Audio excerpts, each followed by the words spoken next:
Om Swastiastu. Perkenalkan, kami dari kelompok 9. Melalui video ini, kami akan memaparkan materi mengenai evaluasi implementasi keputusan strategis. Sebelumnya, izinkan kami untuk memperkenalkan diri. Perkenalkan, nama saya Ida Ayu Intan Primayanti, NPM 19331214416. Perkenalkan, nama saya Ninyoman Ayu Suandewi dengan NPM 193121035. Perkenalkan, nama saya Nimade Ayu Asmaryani, NPM 19331211036. Perkenalkan, nama saya Kade Adi Putrawan dengan NPM 19331211265. Perkenalkan, saya Niputu Hardianti Kusumaning Tias, NPM 1933121109. Saya Made Sukmadi Pasari, NPM 19331211407. Melalui video ini, kami akan membahas 5 pokok bahasan yang terdiri dari review strategi, evaluasi dan kontrol, sifat evaluasi strategi, kerangka evaluasi strategi, balance scorecard, dan karakteristik sistem evaluasi yang efektif. Baik, untuk mempersingkat video kami, untuk materi pertama akan dipaparkan oleh rekan saya. Baik, di sini saya akan membahas mengenai review strategi, evaluasi, dan kontrol. Evaluasi strategi adalah suatu proses mendapatkan informasi mengenai pelaksanaan rencana-rencana bisnis dan kinerjanya, serta membandingkan informasi tersebut dengan standar yang telah ditentukan. Evaluasi strategi sangat penting untuk diyakinkan bahwa tujuan yang ditetapkan dapat tercapai. Evaluasi strategi penting dikarenakan perusahaan akan menghadapi lingkungan yang dinamis, di mana faktor eksternal dan internal sering berubah secara cepat dan drastis. Dalam banyak perusahaan, mengevaluasi strategi hanya penilaian kinerja perusahaan saja. Evaluasi strategi juga seharusnya memiliki jangka panjang dan pendekatan jangka pendek. Pada tahap manajemen strategi, di mana pimpinan puncak dari perusahaan berusaha memastikan bahwa pilihan strateginya telah terlaksana sebagaimana mestinya dan mampu mencapai suatu tujuan perusahaan. Kontrol strategi. Kontrol strategi adalah suatu proses merubah rencana bisnis yang diakibatkan adanya perubahan kondisi atau situasi, adanya tambahan pengetahuan, atau membuat penyesuaian untuk mengarahkan aktivitas-aktivitas agar sesuai dengan rencana, di mana kegiatannya yaitu sebagai berikut. Yang pertama, menentukan target prestasi kerja, standar-standar dan batas-batas toleransi untuk tujuan strategi dan pelaksanaannya. Yang kedua, mengukur kondisi real terhadap target yang telah ditentukan. Yang ketiga, menganalisis penyimpangan-penyimpangan terhadap batas-batas toleransi. Dan yang keempat, yaitu yang terakhir, melakukan modifikasi yang telah diperlukan. Tahap strategi, evaluasi, dan kontrol. Proses evaluasi dan kontrol strategi akan melalui tahap atau langkah sebagai berikut, yaitu menentukan suatu standar untuk mengukur kinerja perusahaan dan membuat batas toleransi yang dapat diterima untuk tujuan, sasaran, dan strategi. Baik, sekian presentasi dari saya. Materi akan dilanjutkan oleh rekan saya. Terima kasih. Di sini saya mempresentasikan materi mengenai kriteria strategi, evaluasi, dan kontrol menurut Peter Drucker. Peter Drucker mengusulkan 5 kriteria yang harus dilakukan dalam penentuan standar pengukuran kinerja dalam mengevaluasi dan mengontrol strategi, yaitu yang pertama ada kriteria posisi pasar. Pada kriteria ini, penilaian nyata terhadap keberhasilan perusahaan adalah mengukur bagaimana posisi pasang-pasarnya dibandingkan mengukur bagaimana posisi para pesaingnya. Yang kedua ada kriteria kinerja inovasi.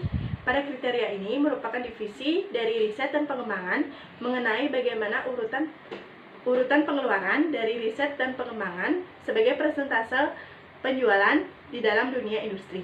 Yang ketiga ada kriteria produktivitas. Kriteria ini berhubungan baik dengan nilai tambah output, di mana penjualan per karyawannya merupakan unsur penting dari produktivitas. Yang keempat ada kriteria likuiditas dan aliran kas. Kriteria ini merupakan kriteria yang lebih baik daripada masalah keuntungan. Yang kelima, yang terakhir adalah kriteria keuntungan atau kemampuan. kriteria ini melakukan beberapa tindakan, yaitu yang pertama, mengukur apakah margin keuntungan mengalami peningkatan atau penurunan. Yang kedua, melakukan pengukuran dan menilai bagaimana hasil yang telah dicapai. Yang ketiga, melakukan perbandingan mengenai standar dengan hasil yang telah dicapai. Dan jika hasil tersebut melampaui dasar toleransi, maka perlu dilakukan analisa penyebab-penyebabnya. Dan yang terakhir, kriteria ini melakukan tindakan perbaikan jika diperlukan. Baik, di sini saya akan melanjutkan presentasi mengenai sifat dari evaluasi strategi. Evaluasi strategi meliputi 3 aktivitas dasar, yaitu yang pertama, memeriksa dasar strategi perusahaan, yang kedua, membandingkan hasil yang telah diharapkan dengan hasil aktual, yang ketiga, melakukan tindakan koreksi untuk memastikan kinerja sejalan dengan rencana yang telah ditemukan. Saya akan melanjutkan presentasi mengenai kerangka evaluasi strategi. Pada kerangka evaluasi strategi, ada 3 hal yang harus dilakukan, yaitu yang pertama, mengkaji ulang landasan strategi, yang kedua, mengukur kinerja organisasi, dan yang ketiga, mengambil tindakan korektif.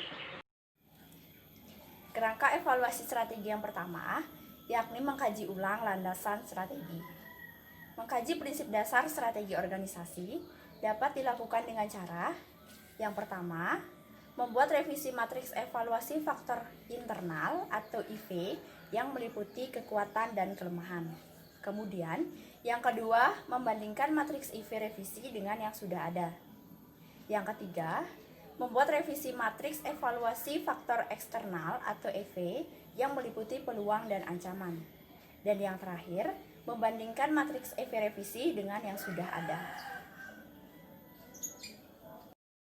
Kemudian, kerangka evaluasi strategi yang kedua, yakni mengukur kinerja organisasi.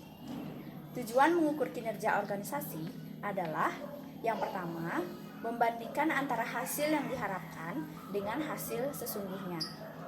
Yang kedua, menyelidiki deviasi dalam rencana. Yang ketiga, mengevaluasi kinerja individu. Dan yang keempat, menilai perkembangan yang terjadi dalam mencapai tujuan yang telah ditetapkan. Evaluasi strategi didasarkan pada 2 kriteria, yaitu kriteria kuantitatif dan kriteria kualitatif. Yang pertama, kriteria kuantitatif. Kriteria kuantitatif yang umum digunakan dalam evaluasi strategi adalah rasio keuangan, yang digunakan oleh para penyusun strategi untuk melakukan 3 perbandingan, antara lain, yang pertama, membandingkan kinerja perusahaan dalam periode waktu yang berbeda. Yang kedua, membandingkan kinerja perusahaan dengan pesaing. Dan yang ketiga, membandingkan kinerja perusahaan dengan rata-rata industri. Kemudian, kriteria kedua yakni kriteria kualitatif. Kriteria kualitatif juga dibutuhkan dalam mengevaluasi strategi. Faktor manusia seperti tingkat ketidakhadiran dan rasio turnover yang tinggi dan tingkat kepuasan karyawan yang rendah merupakan penyebab penurunnya kinerja. Kemudian, faktor dalam pemasaran, keuangan atau akuntansi, lead bank atau sistem informasi manajemen juga dapat menimbulkan masalah keuangan.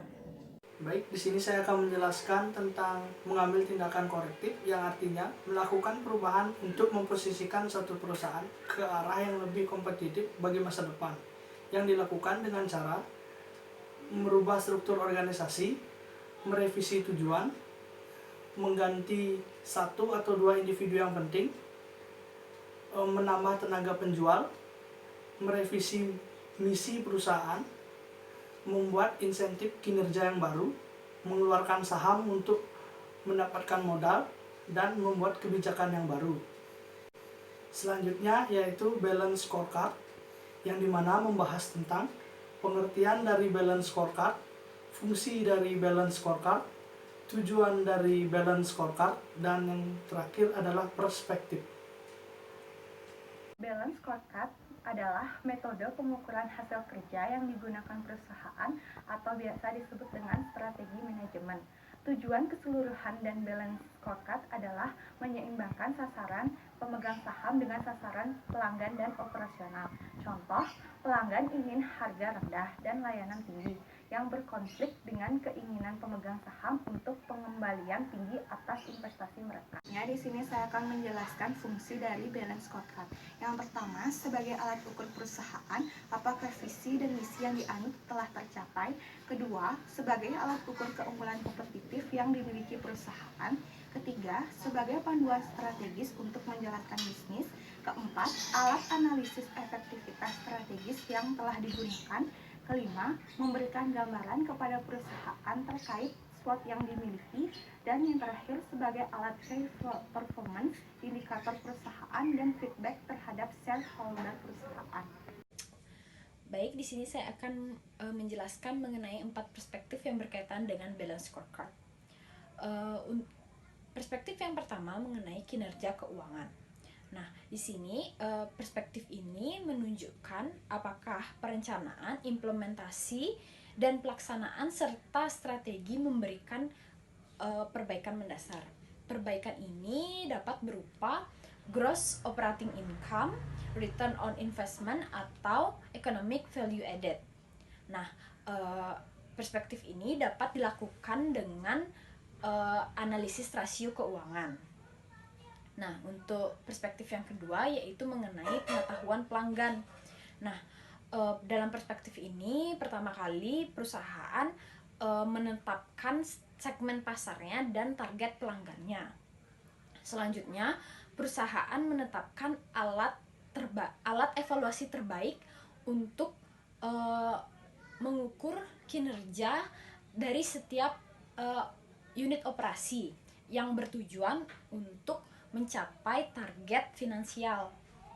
Nah, di sini dalam perspektif ini ada dua tolak ukur. Yang pertama, kelompok inti. Kelompok inti terdiri dari pangsa pasar, tingkat perolehan pelanggan baru, kemampuan perusahaan untuk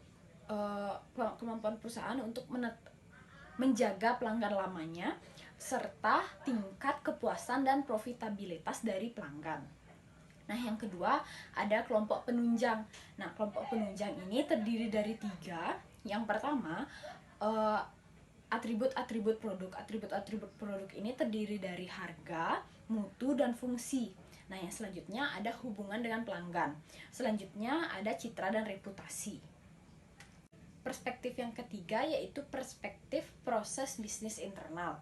Nah, perspektif ini memberikan value proposition yang mampu menarik dan mempertahankan pelanggan di segmen pasar yang diinginkan, serta memuaskan para pemegang saham. Nah, ada 3 prinsip dasar dalam perspektif ini. Yang pertama, inovasi, operasi, serta pelayanan purna jurnal. Selanjutnya ada perspektif pembelajaran dan pertumbuhan. Nah, perspektif ini berkaitan dengan infrastruktur bagi tercapainya ketiga perspektif sebelumnya. Perspektif yang keempat berkaitan dengan pembelajaran dan pertumbuhan.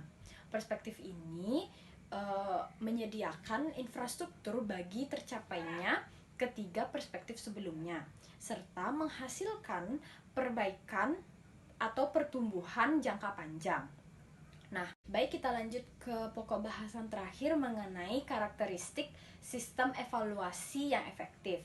Sistem evaluasi yang efektif harus memenuhi beberapa syarat. Yang pertama, ekonomis, memberi arti atau makna, memberikan informasi yang bermanfaat, memberikan gambaran nyata dari hasil yang terjadi, memberikan informasi antar waktu, tidak boleh mendominasi keputusan, sederhana, tidak terlalu luas, dan tidak terlalu membatasi. Bagi tercapainya ketiga perspektif sebelumnya, serta menghasilkan perbaikan atau pertumbuhan jangka panjang. Nah, baik, kita lanjut ke pokok bahasan terakhir mengenai karakteristik sistem evaluasi yang efektif. Sistem evaluasi yang efektif harus memenuhi beberapa syarat. Yang pertama, ekonomis, memberi arti atau makna, memberikan informasi yang bermanfaat, memberikan gambaran nyata dari hasil yang terjadi, memberikan informasi antar waktu, tidak boleh mendominasi keputusan, sederhana, tidak terlalu luas, dan tidak terlalu membatasi. Baik, sekian pemaparan materi evaluasi implementasi keputusan strategis. Semoga apa yang kami sampaikan dapat dipahami. Mohon maaf jika ada salah kata. Kami akhiri video ini dengan Om Santi Santi Santi Om.